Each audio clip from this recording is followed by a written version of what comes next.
আসসালামু আলাইকুম। ওয়ালাইকুম আসসালাম রহমতুল্লাহ। মুফতি সাহেবের কাছে একটি মাসালা জানতে চাই। অনেকে বলে থাকেন আরবি মাসের শুরুর দিন এবং শেষ দিন স্ত্রী সহবাস করা যাবে না। আবার অনেকে বলে থাকেন শনিবার অথবা মঙ্গলবার স্ত্রী সহবাস করা মাকরুহ। এই ধরনের কোনো কথা কোরআন হাদিসে কিংবা শরীয়তে আছে কিনা মেহেরবানি করে দলিল সহ জানাবেন।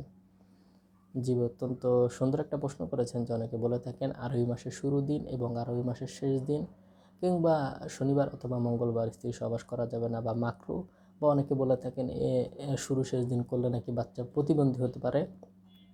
এই ধরনের কথাও আমরা শুনেছি। আসলে এর কোনো ভিত্তি আছে কিনা? উত্তর হচ্ছে যে না, এই ধরনের কোনো কথা কোরআন বা হাদিসে নাই, এমনকি জাল হাদিসেও বর্ণিত নাই, এবং শরীয়ত এই ধরনের কোনো কথাকে গ্রহণ করে না।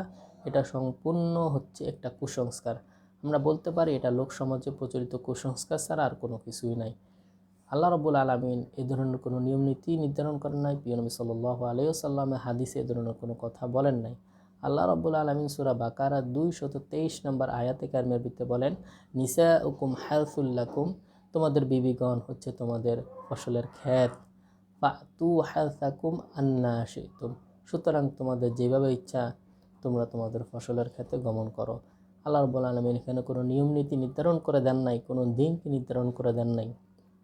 প্রিয় নবী সাল্লাল্লাহু আলাইহি সাল্লামের জীবনী থেকে পাওয়া যায় হাদিসে এবং কোনো নিয়ম নীতি নাই, দিনকে নির্ধারণ করে না, যেদিন করা যাবে ওই দিন করা যাবে না, এই দিন করলে ক্ষতি, এই ধরনের কোনো কথা হাদিসে পাকের ভিতরে নাই।